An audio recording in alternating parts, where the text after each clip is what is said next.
This is Greg Hinton, who's a modern Renaissance man who does a lot of things equally well. He is an actor, a film producer, a screenwriter, a writer of novels, an art collector. What did I leave out, Greg? Oh, am I a Renaissance man or a dilettante? I'm not sure which. There's a difference. How do you combine all those careers? It's just how my mind has ended up working. I am a different person, it seems, to whoever calls. And that used to concern me, and now I accept it, that I have the time I spend writing, and I have the time I spend working with our film company, and now I'm spending a lot of time volunteering, and just my home life is very important. So, My God, do you sleep?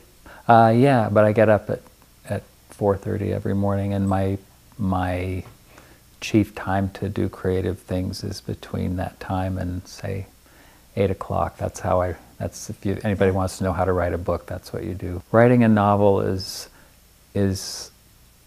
it just helps one touch history, you touch loved ones, you make new friends and you meet old friends on the page, and it's lonely, but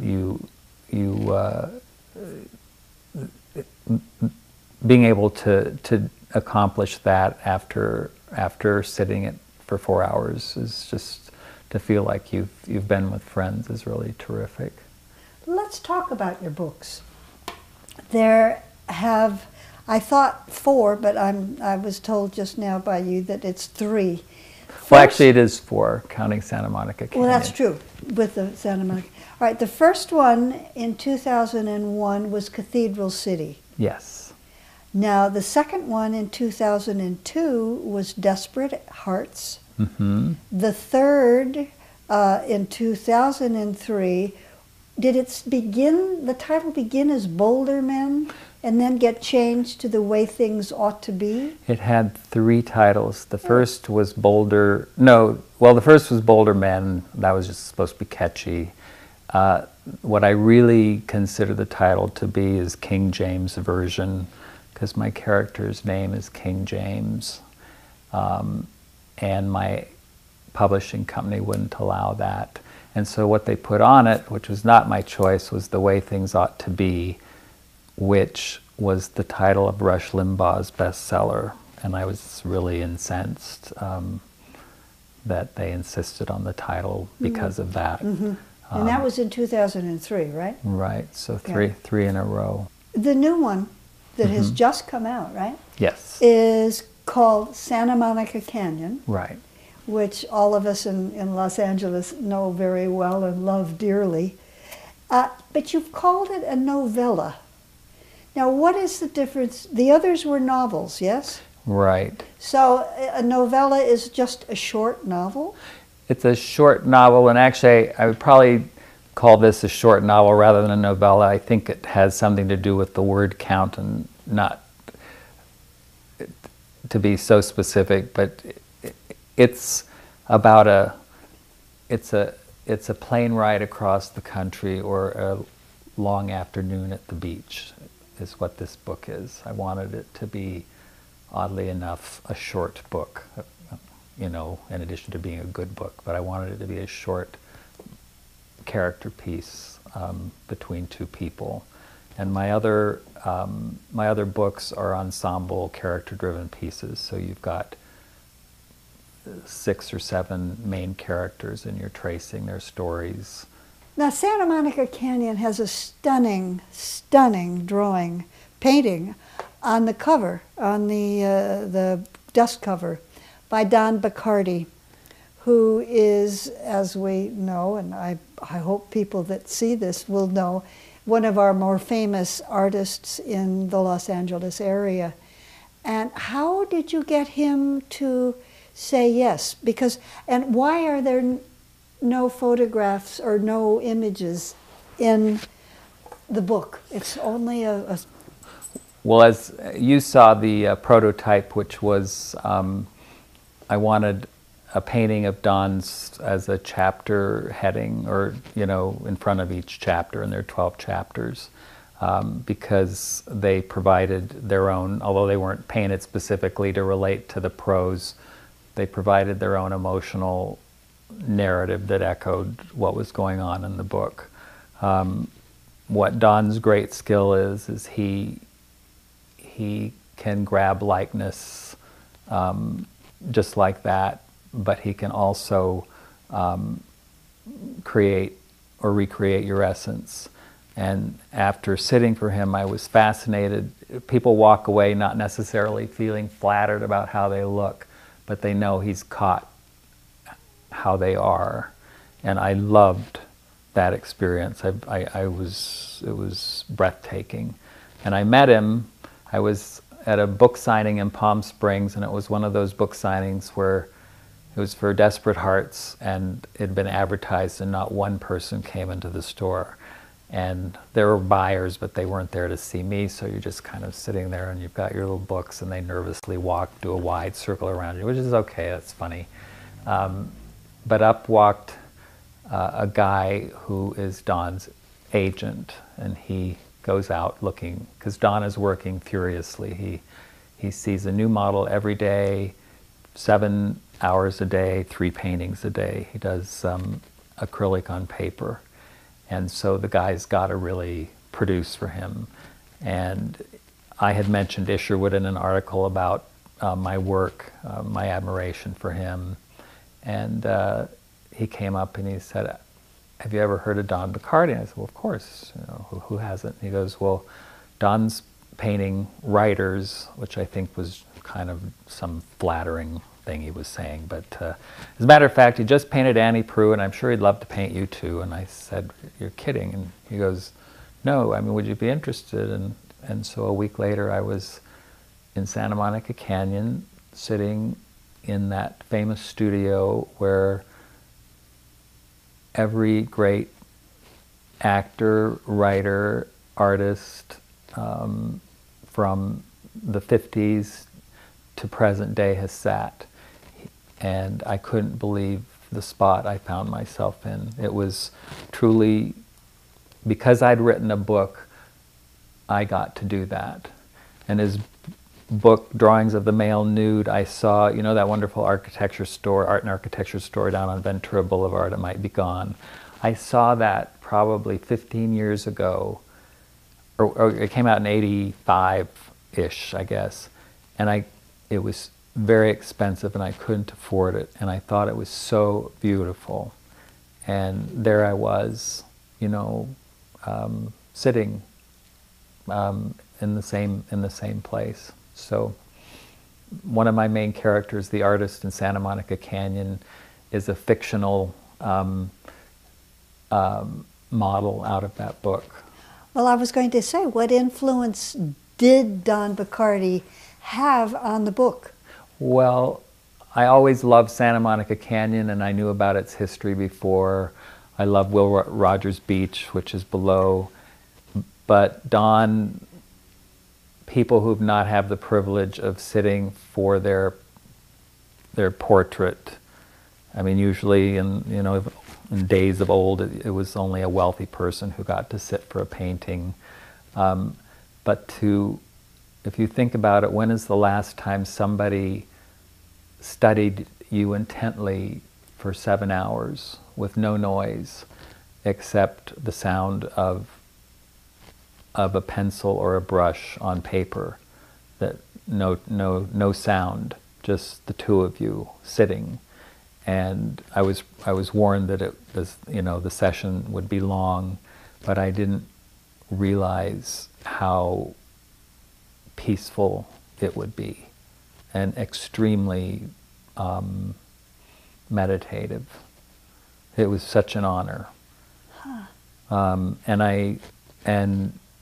a different person comes every day, so you got to remember it's not just you, but it certainly feels, like I say,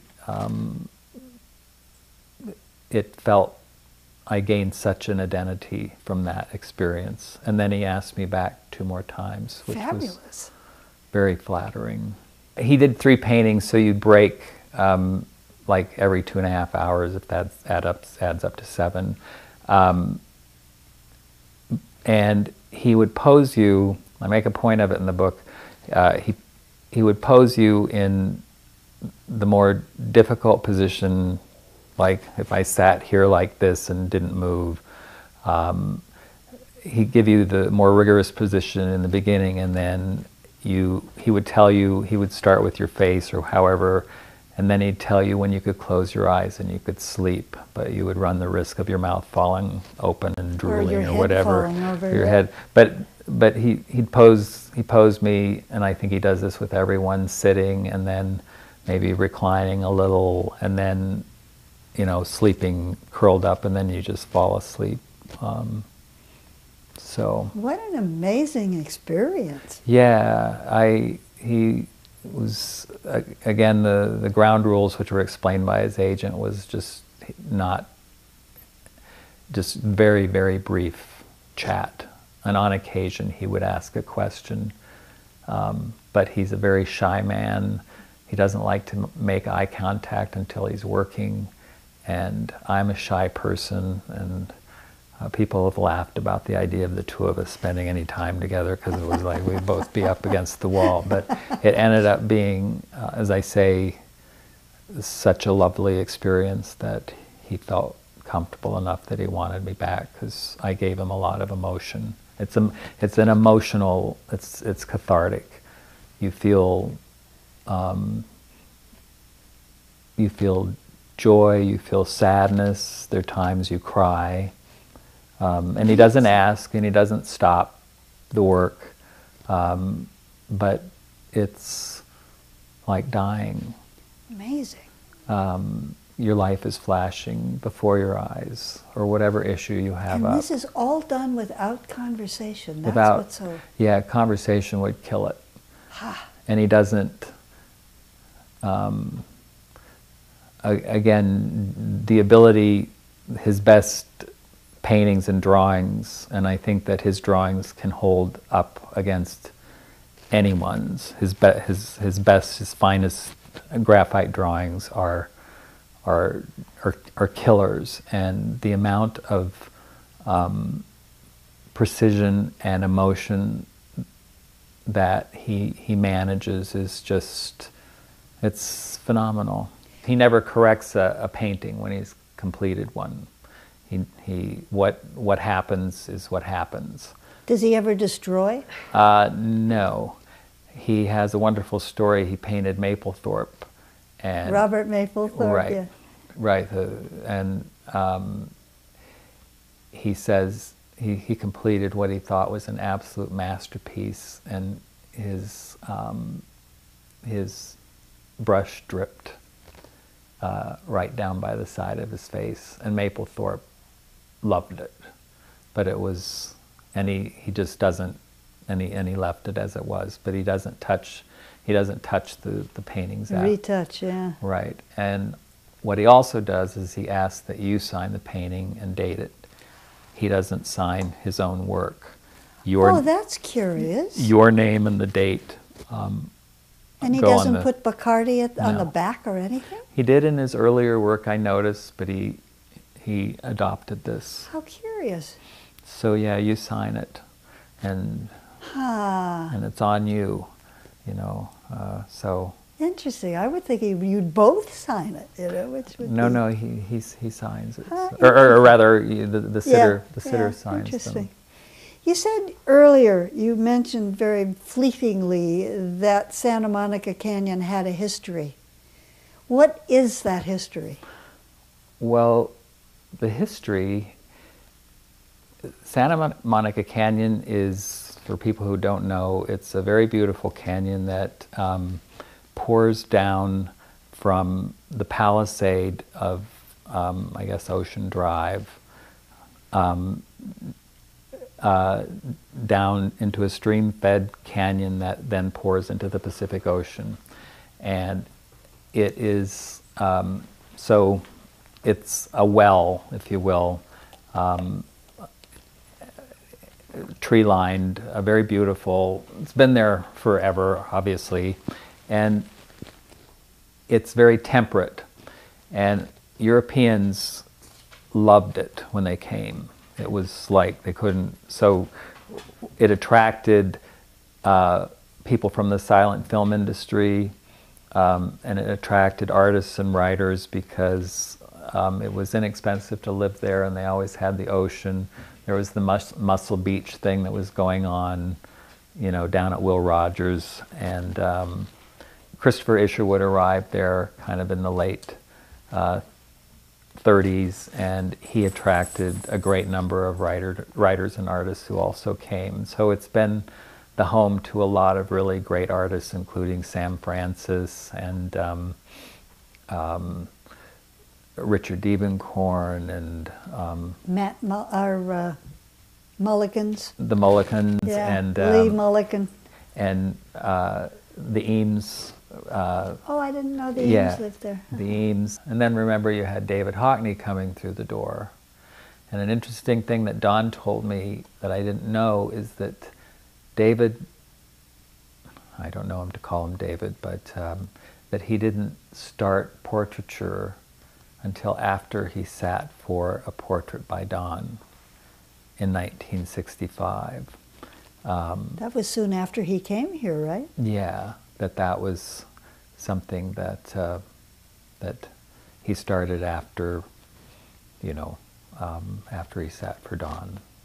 I don't. So I thought that was interesting Huh. because Hockney's portraiture is pretty fabulous, and so I think so, and they're still good friends. they're still good friends, and they. Part of the inspiration for Santa Monica Canyon as well is the huge cubist double panel masterpiece that Hockney did called Santa Monica Canyon, A Visit with Christopher and Don, 1984. And that's a major painting of Hockney's career. It was like the, you know, Mulholland Drive and Nichols Canyon and this house. This house is on Mulholland Drive in the painting. I call those, I mean, those were place love letters to Southern California, I believe, from David Hockney. So it was really something. And the Bacardi Isherwood home, which sits up looking down over the hill, which is really a magnificent. And the sea, as I remember, too. Yeah. The ocean, yeah.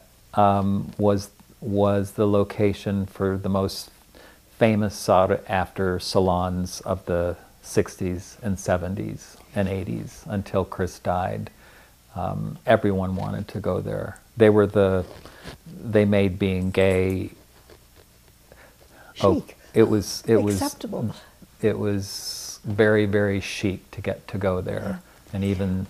How long Christopher Isherwood and Don Bacardi were together for how long? Years, right? Yeah, from I want to say like 55 till 86. So Yeah. for 30 years, 31 years. And Chris actually liked Don's brother first, Don explained to me. Oh, that's interesting. And then, Chris and Don ended up together. And their age difference was pretty vast. Don would have been 19, and I guess Chris would have been, 45 or close to, close to 45. And Don set some people off. He was, when you're a young person with a mature person, you're kind of dismissed. He had his own talent. Isherwood was the draw. Famous people were coming. So Don kind of was just, you know, this is a terrible term, but Isherwood's bit to some people, which is such an offensive term. Yeah. But he had his own talent. And he also had Christopher, they loved each other, and Chris apparently really listened to Don's counsel. And so Don in meetings would pipe up if he didn't like something, say a stage adaptation of Chris's work, or or a screen project or whatever, Don always spoke up and kind of was the bad cop and really paid for it in terms of people taking him seriously. Plus, he was a wonderful artist in his own right. And the book, it didn't start out being, it's not about them, but it's about when we wonder if it's always going to be the one next to us and not us. Are we always going to be an anecdote to someone else, or is the story going to be ours? And how do two artists live under one roof, one established, one emerging? The younger character who, this is kind of like the younger character lives with a very famous actor and has sidelined his own life because of the secrecy that's required, like an A-list movie star guy. And his father has just died at the beginning of the book. And his boyfriend could not be with him for reasons that everyone would understand, because people would know who he was. And he felt very betrayed by that. And he comes back to California, goes to the beach, and he meets an artist who's looking desperately for somebody to sit for him, because he too has had a loss. And this is an artist of note, and he finds this guy not necessarily attractive, but emotively interesting. And so they decide that they'll work together, just not thinking anything will come of it. And they both give each other back their identities that summer. So that would be the autobiographical aspect of this. Because I met Don, I got to sit for the paintings. Because I met Don, I got to meet Paul Warner and Theophilus Brown. Because I met Don, I got to have this experience and write a book. If people, when you get a book out of like an introduction, I mean, that's, and record it, and you steal from them, because you steal your, I'm intuiting things about him, I'm intuiting things about David Hockney's relationship with Peter Schlesinger. There's so much nuance in the book, but you could read through it and you just go, you wouldn't see it, but I know where it is. I know that people know what it feels like to not be the one who gets attention all the time. Where does one buy the books and the films? Online? You can buy them online. You can buy them wherever books and films are sold. Let's move a little on to cinema. Okay. And in 2001, you co-wrote and produced a film called Circuit. Yes. And it was about a gay cop, or a policeman, and it won the Best Film Award in a California film festival. Did it do any other winnings? The critics were very good, the reviews. I was very proud of that. A.O. Scott gave us a terrific, of the New York Times, gave us a terrific review, as did Kevin Thomas of the LA Times. A lot of critics attacked it because it was dark, and the gay community, some members do not like to see themselves depicted in any negative fashion because they worry about stereotyping. But Circuit, the greatest compliment I got about Circuit, which is basically one man's arrival to Southern California and his spiral into a crystal meth addiction. This is the cop? Yeah. He comes, he's going to take the summer off, and he comes to visit a cousin in West Hollywood, and he gets caught up into what is called the circuit scene, which is the gay equivalent of I was going to ask rave. what that term meant. It's like the gay equivalent of a rave party.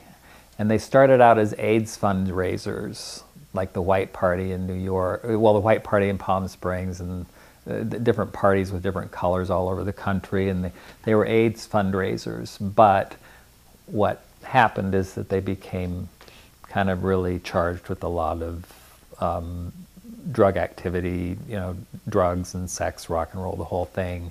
And the gay community really kind of came down on raising money for AIDS while promoting self-destructive behavior. So it kind of policed itself on that issue, but they still go on.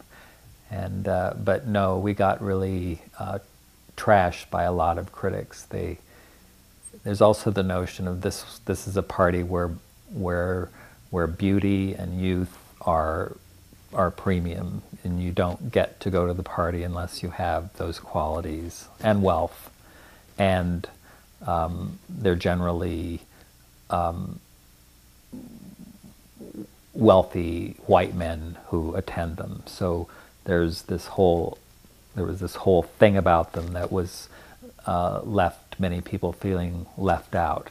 So to have a film called Circuit was a party that you didn't get to go to, and it made people angry. I had never been to a circuit party myself until we filmed at one.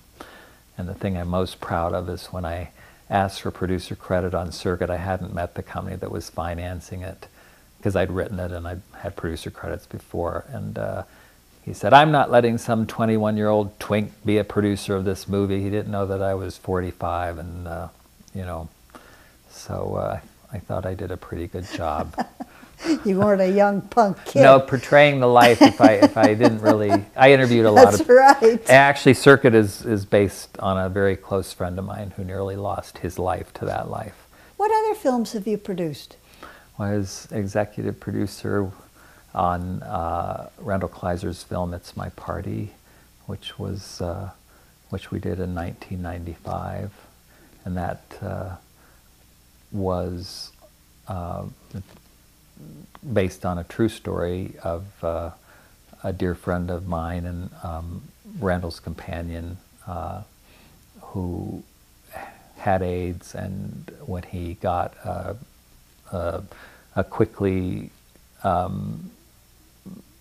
quick-moving brain disease, decided to throw a party, and at the end of it he wanted to say goodbye to his friends and family and then take his life so that he wouldn't have to not be who he was. Of all the films that you've worked on, what's your favorite?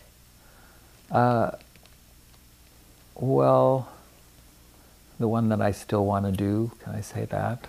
I really want to do Cathedral City as a film, and we're pushing to make that happen. Uh-huh. And I would very much love to do a small adaptation of Santa Monica Canyon. That would be wonderful, with all the art and the artists. With the art, and it would be again a character piece, and and I realize, as I say, that the scenes mostly are portraits, and I just would like a quiet, small, intimate movie about the friendship that these two strangers form over the summer in Santa Monica Canyon. I think there's a lot to be learned from it. I think so. My answer to that is the ones yet to be done. You added as a list of my attributes that I was an art collector, and I think that the Stairway to Heaven falls on a gallery called L.A. Louvre, where Venice meets the sea. And I recall going to the West Beach Cafe with friends and walking over before they got their big gallery. And I went in, and there was a Tony Berlant show of the little houses. And Kimberly Davis was in there.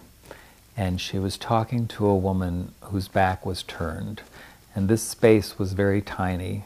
Apparently had to drive over to their bigger space, and I don't know how they managed to keep people doing that. But she was talking to a woman who was buying what looked like it was a great painting. And I loved the Berlant houses, and I was looking, but I would go into the back room, and the woman was saying, I'll have to think about it, and she turned around and it was Lily Tomlin.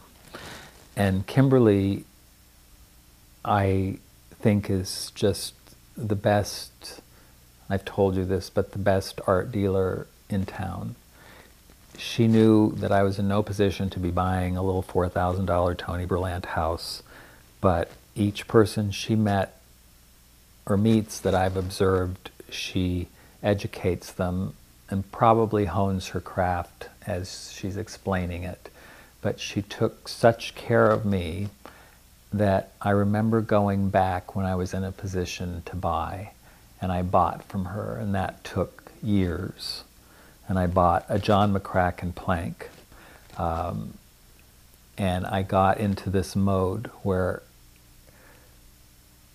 the galleries in Los Angeles were so wonderful then, because the owners or the directors were willing to talk with you and chat you up, and they weren't, I'm sure they wanted to make a sale, but it only occurs to me now that I wouldn't now really want to go gallery hopping if I wasn't a serious buyer, because the mood has changed, that you shouldn't be wasting their time unless you're serious. And I think it's just really too bad for them. It's not only Los Angeles, it's literally all over the U.S. And probably into Europe. Probably. I think that the best show in town is these openings of these galleries, and I just loved it. And I had a good eye, and I didn't know anybody else. I mean, my friend Tom loved art as well, but I didn't know anybody else who was doing this or who could justify it. I mean, they just were appalled. The friends I had were, I bought a small Larry Bell cube, and my friends just thought I was an idiot. It's only this big, and it was from 1964 and belonged to Ed Jans, and I saw one in the San Francisco Museum of Modern Art, catalog, or their big collection, and I thought it was the most beautiful thing I'd ever seen. And then I looked around and I managed to find a small one. And studying art and obsessive art or minimal art became what taught me how to write. I feel really grateful to be my age now, and I feel that I'm listening to where I love this line and I wish I'd made it up, but I really feel that my life, I'm allowing my life to take it where it wants to go now. That I'm hearing the sirens call, and I get up that day and I do that and I go show up. I mean, this has nothing to do with what we're doing now, but this work, I've been working with the homeless downtown, and there is an entire political movement that is overtaking this city that is so fabulous to be part of, that's bipartisan, and I just went down like to, do something, just something, because I was always afraid to help people because I was afraid I would help them wrong, truly, so I wouldn't.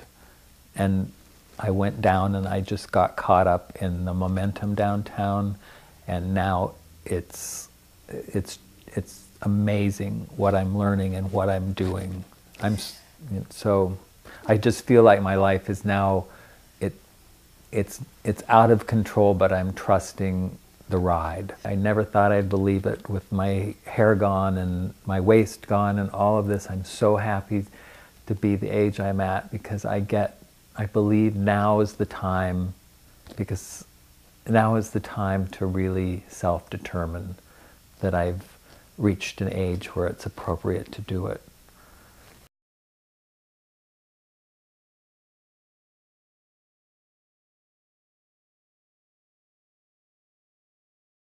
This is Greg Hinton, who's a modern Renaissance man who does a lot of things equally well. He is an actor, a film producer, a screenwriter, a writer of novels, an art collector. What did I leave out, Greg? Oh, am I a Renaissance man or a dilettante? I'm not sure which. There's a difference. How do you combine all those careers? It's just how my mind has ended up working. I am a different person, it seems, to whoever calls. And that used to concern me, and now I accept it, that I have the time I spend writing, and I have the time I spend working with our film company. It has something to do with the word count, and not to be so specific, but it's about it's a plane ride across the country or a long afternoon at the beach is what this book is. I wanted it to be, oddly enough, a short book, in addition to being a good book, but I wanted it to be a short character piece between two people. And my other books are ensemble, character-driven pieces. So you've got 6 or 7 main characters, and you're tracing their stories. Now, Santa Monica Canyon has a stunning, stunning painting on the cover, on the dust cover, by Don Bachardy. And my publishing company wouldn't allow that. And so what they put on it, which was not my choice, was The Way Things Ought to Be, which was the title of Rush Limbaugh's bestseller. And I was really incensed that they insisted on the title because of that. Mm-hmm. And that was in 2003, right? Right, so three in a row. The new one that has just come out, right? Yes. Is called Santa Monica Canyon. Right. Which all of us in Los Angeles know very well and love dearly. But you've called it a novella. Now, what is the difference? The others were novels, yes? Right. So a novella is just a short novel? It's a short novel, and actually I would probably call this a short novel rather than a novella. I think it's really terrific. Let's talk about your books. There have, I thought 4, but I was told just now by you that it's 3. Well, actually it is 4, counting Santa Monica Canyon. Well, that's true, with the Santa Monica. All right, the first one in 2001 was Cathedral City. Yes.